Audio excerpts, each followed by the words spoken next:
Welcome to medical tuber. तो friends, आज जो हम वीडियो लेके आए हैं वह आरआरबी पैरामेडिकल कैटेगरीज के द्वारा जो एग्जाम लिया जा रहा है, तो उसके लिए काफी इंपॉर्टेंट सब्जेक्ट है जो है न्यूट्रिशन। न्यूट्रिशन के रिकॉर्डिंग में कुछ इंपॉर्टेंट एमसीक्यूज लेके आए हूँ जो कि हिंदी और इंग्लिश दोनों पे है। काफी लोगों के कमेंट्स होते हैं हिंदी पे लेके आए और इंग्लिश पे लेके आए, तो दोनों के लिए फिर मैंने कंबाइन रूप से ले आया है।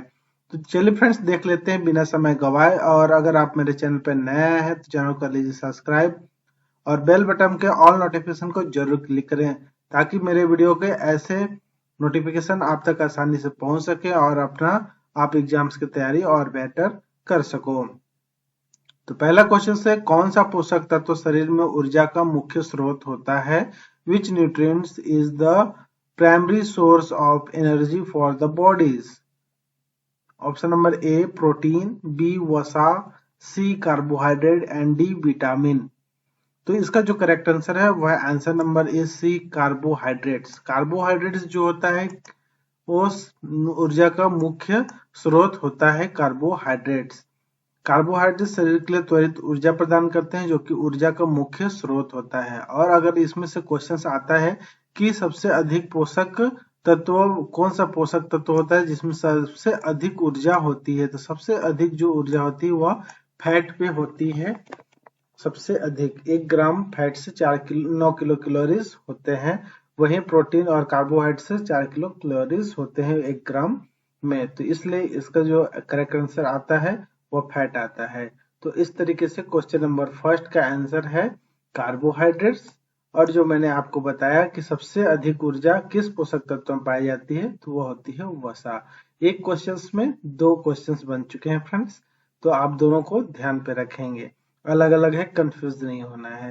सेकंड क्वेश्चन, कौन सा विटामिन रक्त के थक्के को बनने में मदद करता है? Which vitamin helps in blood clotting? Blood clotting के लिए आवश्यक कौन सा विटामिन होता है? Vitamin A, vitamin C, vitamin K and vitamin D.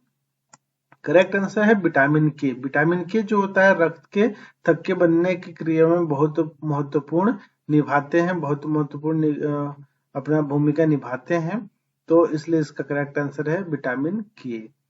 Next question, कौन सा खनिज हड्डियों और दांतों को मजबूती बनाने में मदद करता है जिसमें आयोडीन, कैल्शियम, आयरन और सोडियम? तो आप सभी को पता ही है कि इसका करेक्ट आंसर आएगा calcium. Next question, vitamin C का प्रमुख स्रोत।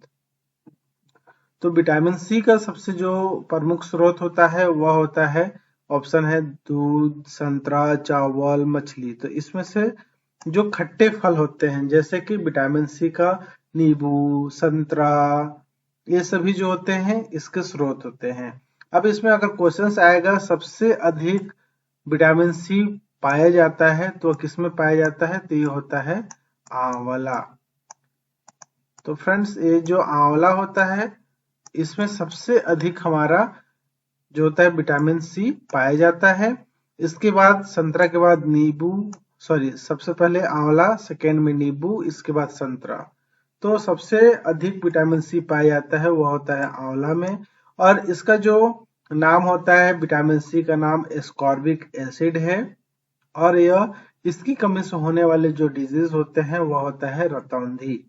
तो ये सारे जो होते हैं एक क्वेश्चन के इतने सारे क्वेश्चंस बन रहे हैं फ्रेंड्स। तो आपको सारे को ध्यान रखना है और वीडियो को बिना स्किप किए देखना है फ्रेंड्स, ताकि ऐसे बहुत सारे जो क्वेश्चंस हैं आपको, जो क्वेश्चंस कहीं और नहीं मिलने वाले हैं, वो सारे क्वेश्चंस आपको इस वीडियो पे समझ में आ जाएगा। नेक्स्ट क्वेश्चंस, प्रोटीन का मुख्य कार्य क्या होता है? प्रोटीन ऑप्शन है ऊर्जा प्रदान करना, ऊतकों की वृद्धि और मरम्मत, पाचन में सहायता करना, हार्मोन्स उत्पादन करना।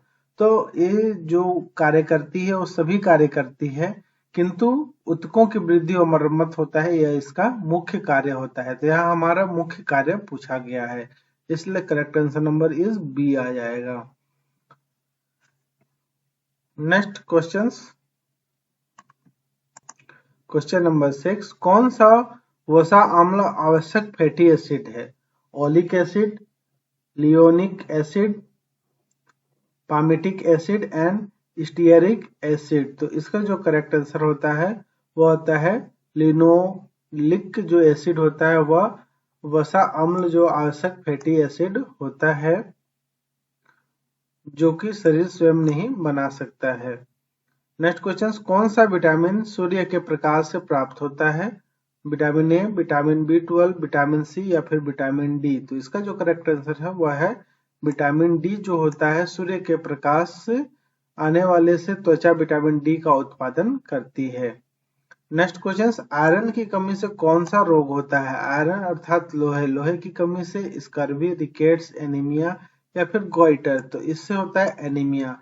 एनीमिया आयरन की कमी से होता है। स्कर्वी जो होता है इसमें विटामिन सी की कमी से होता है। रिकेट्स जो होता है विटामिन डी की कमी से होता है। गोइटर जो होता है वह होता है आयोडीन की कमी से।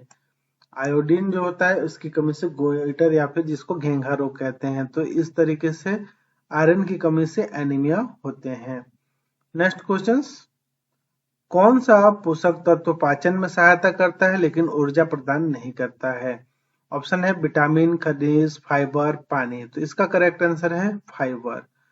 फाइबर जो होता है हमारे शरीर में जो पाचन शक्ति होती है उसमें काफी अच्छा सहायता करती है। और फाइबर्स जो होते हैं जैसे आपको पपीता हो गया, चना हो गया, ये सभी फाइबर से भरपूर है। इसके अलावा जितने भी वेजिटेबल्स होते हैं, हरी जो साग सब्जी होती है, पत्तेदार जो सब्जी होती है, इनमें काफी मात्रा में फाइबर्स होते हैं। खीरा, गाजर, इन सभी में फाइबर्स की मात्रा होती है। तो ये होते हैं फाइबर्स जो कि हमारे शरीर में पाचन में सहायता करते हैं लेकिन वो ऊर्जा प्रदान नहीं करते हैं।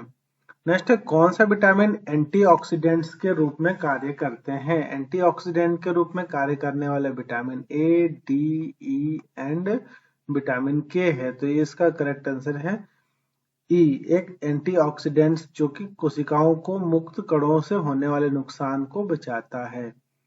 Next question,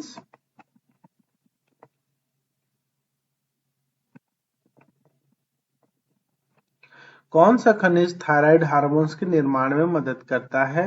option number A है calcium, B iodine, C potassium and D magnesium.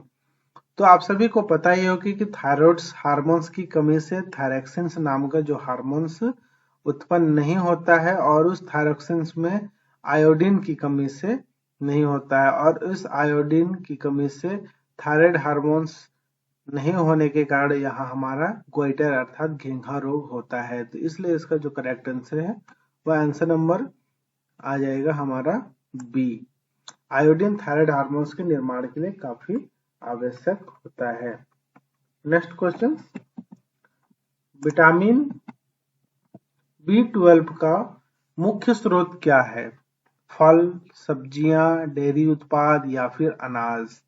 तो इसका जो करेक्ट आंसर होता है वह है डेयरी उत्पाद।